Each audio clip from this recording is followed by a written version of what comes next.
উত্তরাধিকার থেকে বঞ্চিত করেছেন। এইভাবে ভ্রাতুষ্পুত্র বা পাণ্ডব পুত্রদের সঙ্গে সম্পর্কের মাধ্যমে ধৃতরাষ্ট্রের বিশেষ দৃষ্টিভঙ্গি হৃদয়ঙ্গম করা যায়।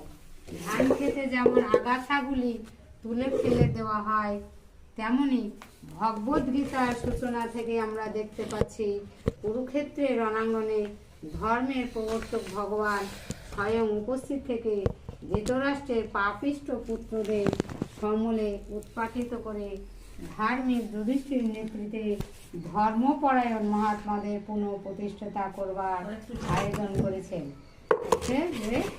যেমন আমরা জমিতে আগাছা হলে যেমন পরিষ্কার করি নিরানবি, সেই রকম ভাবেই ভগবান চাইছে যে এই কুরুক্ষেত্রের মাঠেই সমস্ত পাপই জানে বিনাশ হয়ে যাক, যাতে ধর্মের আবার সৃষ্টি হয়।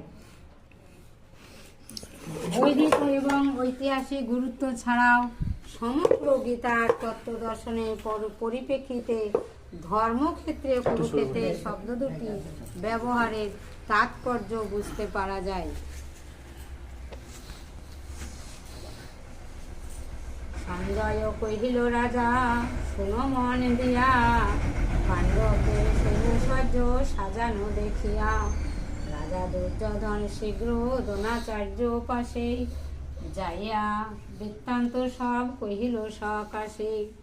সঞ্জয় বললেন, হে রাজন, পাণ্ডবদের সৈন্যসজ্জা দর্শন করে রাজা দুর্যোধন দ্রোণাচার্যের কাছে গিয়ে বললেন, ধৃতরাষ্ট্র ছিলেন জন্ম অন্ধ। দুর্ভাগ্যবশত তিনি পারমার্থিক তত্ত্বদর্শন থেকে বঞ্চিত ছিলেন।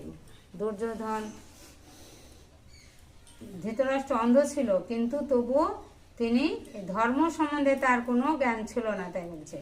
দুর্ভাগ্যবশত তিনি পারমার্থিক তত্ত্বদর্শন থেকে বঞ্চিত ছিলেন।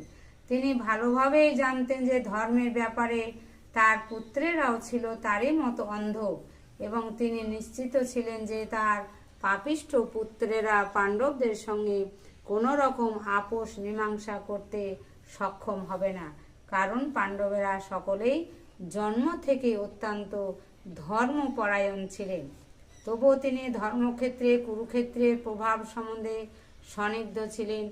যুদ্ধক্ষেত্রের পরিস্থিতি সম্বন্ধে ধৃতরাষ্ট্রের এই প্রশ্ন করার প্রকৃত উদ্দেশ্য সঞ্জয় বুঝতে পেরেছিলেন।